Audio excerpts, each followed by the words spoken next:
This could have been a day of reckoning for Boris Johnson. The opposition, the country, and particularly his own MPs were demanding clarification. Did he break lockdown and join a party in May 2020 or not? Yes was the answer, and he apologised. And when I went into that garden just after 6 on the 20th of May 2020 to thank groups of staff before going back into my office 25 minutes later to continue working, I believed implicitly that this was a work event. But, Mr. Speaker, with hindsight, I should have sent everyone back inside. I should have found some other way to thank them. And I should have recognised that even if it could be said technically to fall within the guidance, there would be millions and millions of people who simply would not see it that way, people who suffered terribly, people who were forbidden from meeting loved ones at all, inside or outside. And to them and to this House, I offer my heartfelt apologies.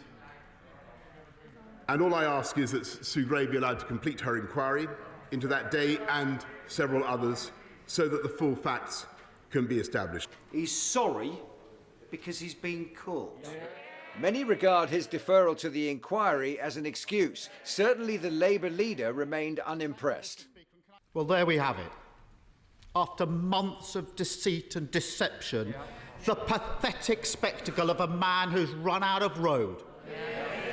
His defence that he didn't realise he was at a party.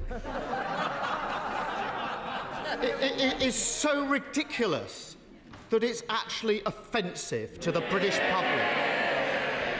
He's finally been forced to admit what everyone knew, that when the whole country was locked down, he was hosting boozy parties in Downing Street.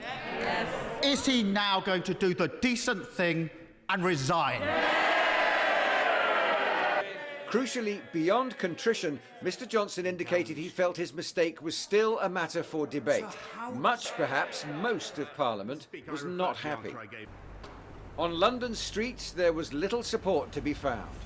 So many of us haven't got to see our loved ones over certain periods since COVID, and they just break the rules and do what they want. Fundamentally, if you can't get people that you directly employ and potentially yourself to follow the rules, then you should definitely apologise for it. But the heart of this is the Prime Minister's own party.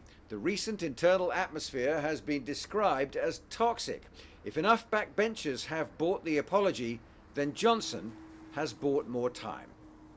Andrew Wilson, CGTN.